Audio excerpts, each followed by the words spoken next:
Hi friends, నా పేరు లక్ష్మణ్. నేను కానిస్టేబుల్ ఈవెంట్స్కి వెళ్తున్నాను. ఆల్రెడీ నేను అథ్లెటిక్ రన్నర్. సో మా బ్రదర్ కూడా ఈరోజు నిన్న ఈవెంట్కి వెళ్ళడం జరిగింది. తను వచ్చి 1600 వచ్చి 6:20 అలాగా పడింది.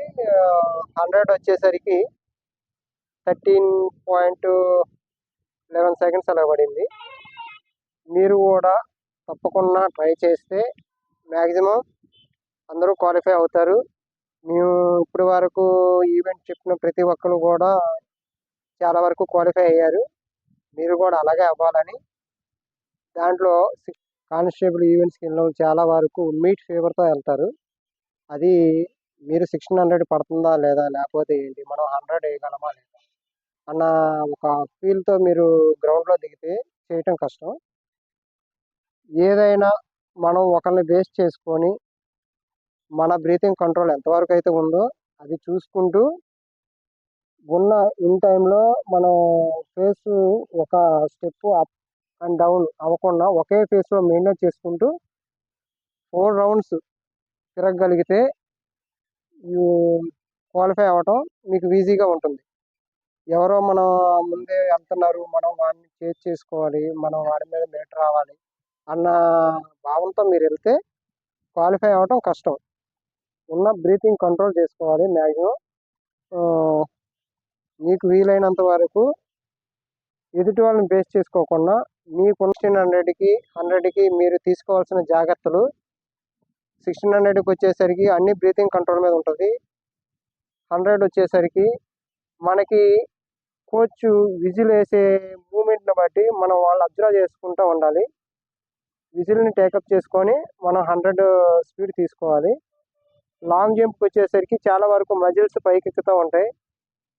అది మీరు చాలా వరకు 100 అవ్వగానే లెగ్ అంతా ఫ్రీ చేసుకొని ఫ్రీ చేసుకున్న తర్వాత మీరు లాంగ్ జంప్ దూకితే మీకు 1600 100 వేసిన తర్వాత 100కి వచ్చేటప్పుడు 100లో మీకు ఇన్నర్ మజిల్ అనేది ఫుల్ టైట్ అవుతూ ఉంటుంది.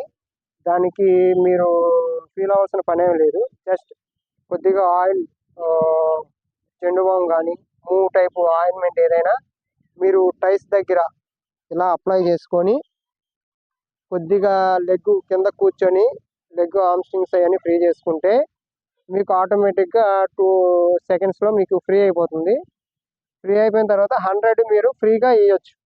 100 ఫ్రీగా వేసారనుకోండి, 100 ఫుల్ చేసేటప్పుడు ఎవరికైనా సరే ఆటోమేటిక్గా మజిల్ పైకి ఎక్కేస్తుంది. మజిల్ చేసిన తర్వాత మజిల్ ఫ్రీ చేసుకొని, అంటే మీ దగ్గర ఉన్న ఆయింట్మెంట్ ఏదైనా సరే, స్ప్రే కానీ, మూవ్ కానీ, చెండు బామ్ కానీ, ఇలాంటిది శాస్త్రీ బామ్, ఇలాంటివి ఏవైనా సరే మీరు టైస్కి అప్లై చేసుకొని కొద్దిగా కింద కూర్చొని రిలాక్స్గా లెగ్ అటు ఇటు షేక్ చేస్తా ఫ్రీ చేసుకొని కరెక్ట్గా మిమ్మల్ని పిలిచేటప్పుడు మీరు కొంచెం లెగ్ అటు ఇటు కొంచెం తిరుగుతూ వాక్ చేసుకుంటూ ఫ్రీ చేసుకొని లాంగ్ జంప్కి వెళ్ళాలి. అలా కాకుండా మీరు డైరెక్ట్ ఇక్కడ 100 కొట్టేసాము, డైరెక్ట్ వెళ్ళిపోయాము. డైరెక్ట్ ఫుల్ చేసేటప్పటికి ఏమవుతుందంటే మీరు ఈ 100 స్పీడ్లో ఉన్న మజిల్ లాంగ్ జంప్లో బోర్డు గుద్దేటప్పుడు మీకు పైకి ఎక్కేస్తుంది. దానివల్ల మీరు చాలా వరకు జంప్ చేయడానికి కానీ నడవడానికి కానీ ఇబ్బంది పడతారు. అలాగే ఎవరు చేయొద్దు. సో మ్యాక్సిమం మీరు చేయాల్సిందల్లా ఏంటంటే ఒక 1600 అవగానే ఒక 2 సెకండ్స్ 3 సెకండ్స్ లేదా 4 సెకండ్స్ గ్యాప్ వస్తుంది. ఆ గ్యాప్లో కొద్దిగా స్ట్రెచ్చింగ్స్ అవి చేసుకోవాలి బాడీ. తర్వాత మళ్ళీ 100కి వెళ్ళినప్పుడు మజిల్స్ అవి ఫ్రీ చేసుకోవాలి. కొంచెం టైస్ అవి అటు ఇటు ఊపుతూ మజిల్ ఫ్రీ చేసుకుంటూ ఉంటే మీకు 100 స్పీడ్ తీసేటప్పుడు కూడా మీకు టై పైకి ఎక్కకుండా కొద్దిగా ఫ్రీగా ఉంటుంది. సో ఆ 2 అయిపోయిన తర్వాత లాంగ్ జంప్కి వెళ్ళేటప్పుడు టోటల్గా మీకు ఒక 20 సెకండ్స్ 20 మినిట్స్ అలాగా గ్యాప్ వస్తుంది. ఈ గ్యాప్లో మీరు చేయాల్సిందల్లా కూర్చోవటం కాదు, మ్యాక్సిమం మనకి బాడీ ఎంత ఫ్రీగా ఇదవుతుంది అనేది చూసుకోవాలి. అటు ఇటు 2 స్టెప్స్ అటు ఇటు నడిస్తే ఆటోమేటిక్గా కాల్ ఫ్రీ అవుతుంది. మీరు ఎంత జంప్ తీసుకున్నా మీకు జంపు కాల్ లెగ్ మూమెంట్ని బట్టి జంప్ వస్తుంది. ఇది మాత్రం మీరు జాగ్రత్తగా చూసుకోవాలి అని చెప్పేసి.